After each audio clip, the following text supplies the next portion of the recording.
तर सैफ अली खानच्या प्रकृतीमध्ये आता सुधारणा झाल्याची माहिती लीलावतीच्या डॉक्टरांनी दिली आहे। सैफला आयसीयूमधून काढून विशेष कक्षामध्ये ठेवण्यात आलंय।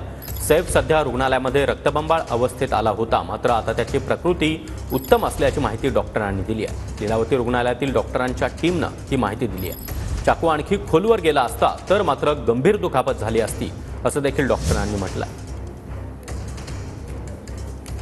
तब्येत एकदम छान आहे। त्यांना आज मी चालवलं तर काही प्रॉब्लेम नाही चालण्यासाठी। फक्त पाठीमध्ये खोल जखम असल्यामुळे इन्फेक्शनचे चान्स असून पाणी तिथून पाठीतलं जे पाणी येत होतं ते रिपेअर केल्यामुळे त्यांना बेड रेस्ट सांगितलेली आहे। म्हणून आम्ही त्यांना आयसीयू मधून आज स्पेशल रूममध्ये शिफ्ट करत आहोत। ते आउट ऑफ डेंजर आहेत पण आणि स्टेबल पण आहेत। तर सैफ अली खानच्या प्रकृतीमध्ये सुधारणा झाल्याची माहिती आता लीलावतीच्या डॉक्टरांनी दिलेली आहे। पाठीमध्ये जो चाकूचा तुकडा अडकलेला होता तो देखील काढण्यात आलेला आहे आणि आता सैफ अली खानची प्रकृती ही स्थिर असल्याची माहिती डॉक्टरांनी दिली आहे। इतकंच नाही तर त्याला आज सकाळी चालवण्यात आलं अशी माहिती देखील आताच डॉक्टरांकडून देण्यात आली आहे।